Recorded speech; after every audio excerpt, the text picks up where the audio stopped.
মজাদার ও সুস্বাদু মিষ্টি কুমড় ভাজি। আসসালামু আলাইকুম everyone, welcome back to my channel Dolly's kitchen. আশা করি সবাই ভালো আছেন। আজকের পর্বে আরেকটি রেসিপি নিয়ে হাজির হলাম। এখানে আমি একটা মিষ্টি কুমড়ের অর্ধেক মিষ্টি কুমড় নিয়েছি। এখন আমি এই মিষ্টি কুমড়টাকে ভাজি করে আপনাদের দেখাবো।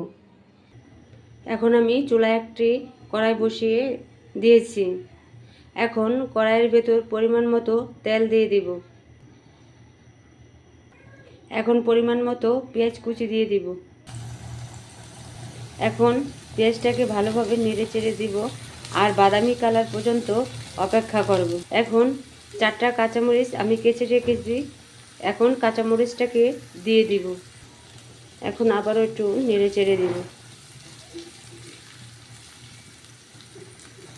আর দিয়ে দিব স্বাদ মতো লবণ। এখন আমি আবারও একটু নেড়ে চেড়ে দেব।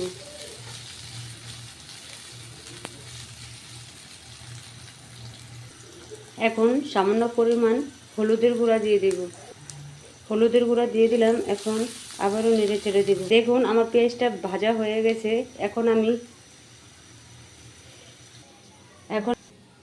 এখন আমি মিষ্টি কুমড়টা দিয়ে দিব। এমন মিষ্টি কুমড়টাকে ভালোভাবে নেড়ে চেড়ে দেব।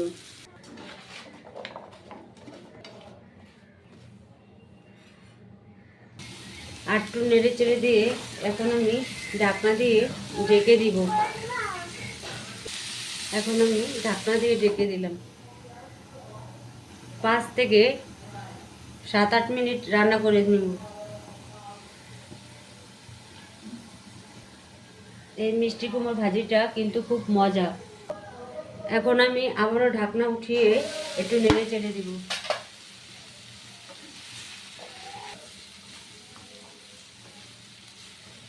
এই মিষ্টি কুমড় ভাজিটা কিন্তু খুব সুস্বাদু আর খুব মজা। আমার খুব পছন্দ, তাই আমি মিষ্টি কুমড় ভাজিটা মাঝে মাঝেই করি।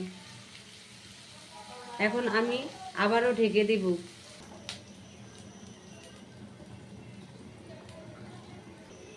এখন ঢাকনা উঠিয়ে দিব। আর দেখুন তৈরি হয়ে গেল আমার মজাদার মিষ্টি কুমড় ভাজি। খুব সুস্বাদু। আপনারা চাইলে এই মিষ্টি কুমড় ভাজিটাকে রুটি বা ভাত দিয়ে খেতে পারবেন।